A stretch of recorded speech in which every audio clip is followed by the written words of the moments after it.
Parlant des règles, chez toute femme normale, nous avons une période d'écoulement du sang.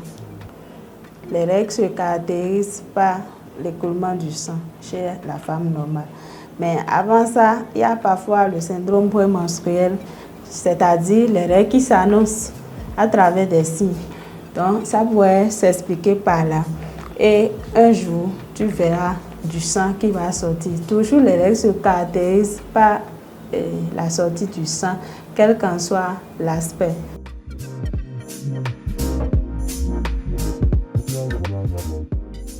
Je commence d'abord par la durée de nos serviettes hygiéniques.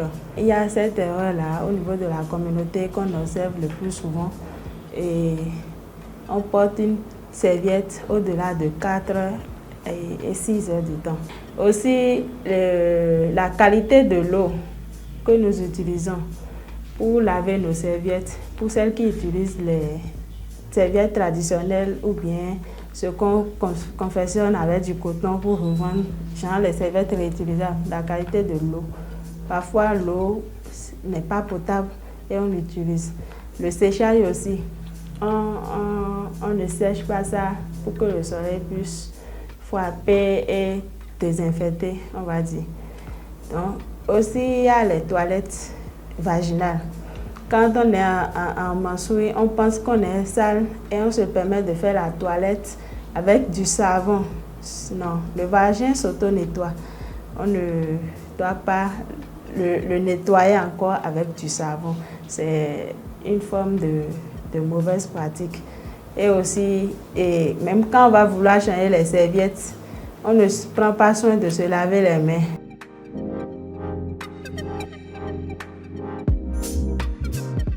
Parlant des conséquences, il y en a. Et par exemple, l'infection des voies urinaires à court terme comme à long terme. Et l'infection aussi des voies génitales sur notre appareil reproducteur.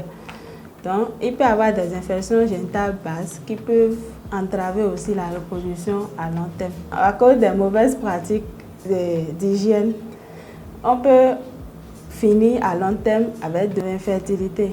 Ça peut être l'infertilité, ça peut être aussi une stérilité.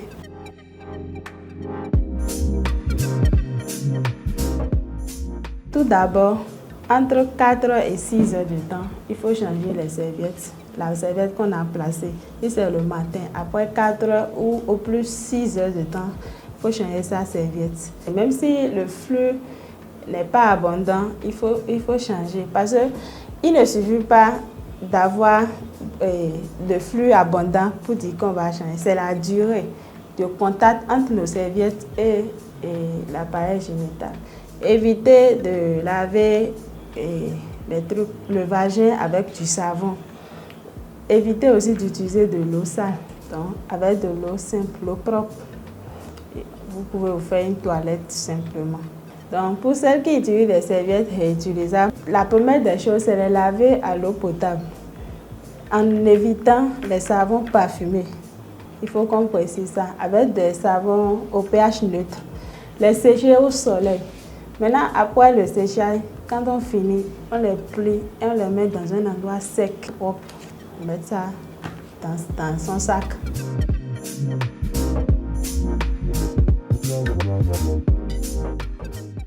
Je conseillerais plus les serviettes réutilisables parce que les serviettes emportées d'ailleurs, on ne sait pas de quoi c'est fait exactement. Et parfois, quand l'on place, il y a des irritations.